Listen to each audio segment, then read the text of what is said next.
আসসালামু আলাইকুম প্রিয় বন্ধু বান্ধবীগণ। শুভ দুপুর। আপনারা সবাই কেমন আছেন? আল্লাহর রহমতে আমিও ভালো আছি।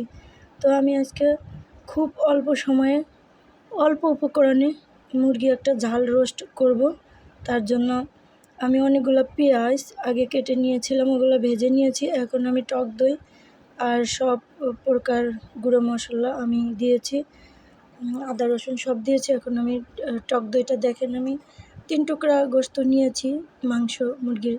তো মাংসের জন্য আমি আধা কাপ দই নিয়েছি, যাতে করে মাংসটা তাড়াতাড়ি সিদ্ধ হয়। মাংসটা ফার্মের মুরগি, সবাই যে ভাষা বললে বুঝবে, সব ভাষা সবাই বুঝে না।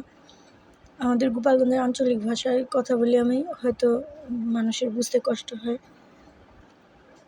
তো এগুলাকে আমি এত সুন্দর করে ভুনা করব যাতে এগুলার কোনো কাঁচা গন্ধ না থাকে। কাঁচা ভাবটা যে থাকবে না, তখন আমি বুঝতে পারবো যখন এই মশলার উপরে তেল ভেসে উঠবে।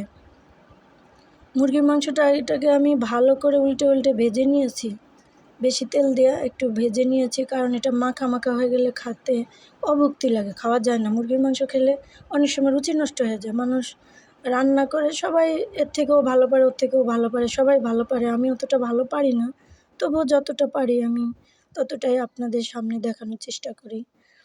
আমার বন্ধুগণ দেখেন, এখন মশলাগুলো ভুনা হয়ে গেছে, দেখেন সাইডে তেল উঠে আসছে। তাই আমি এখন মাংসটা দিয়েছি, দিয়ে এখন আমি নাড়াচাড়া করবো উল্টে দিয়ে, মশলা যাতে ভিতরে ঢোকে তার জন্য আমি নাড়াচাড়া করে মিশিয়ে নিব, উল্টে মিশিয়ে নিব। এভাবে যদি আপনারা মুরগির মাংস রান্না করেন তাহলে আপনাদের রুচি নষ্ট হবে না।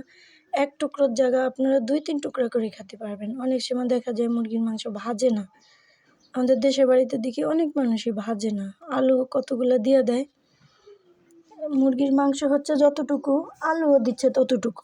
আলু দিয়ে তারপর একটা ঝোল তৈরি করছে, তো খাইতে একবার খেলে দ্বিতীয়বার আর খাইতে ইচ্ছা করে না।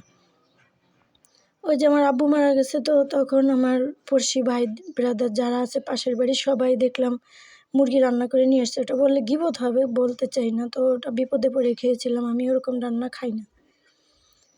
তো মুরগিটা দেখেন আমি কীভাবে রান্না করি, অল্প সময় অল্প উপকরণে। সবার কাছে সব মশলা থাকে না, আমার কাছে যে মশলা আছে ওগুলো আমি দেই নাই। যেমন সোয়া সস, তারপরে টমেটো সস, তারপরে চিলি সস, ওগুলো দেই নাই। আমি অতি সাধারণভাবে অল্প উপকরণ দিয়ে আপনাকে দেখানোর চেষ্টা করেছি আপনাদেরকে। তো দেখেন এখন এটা হয়ে গেছে খাওয়ার জন্য, এখন প্রস্তুত। তাই আমি হালকা একটু চিনি দিয়েছি যাতে করে স্বাদের ব্যালেন্সটা ঠিক রাখা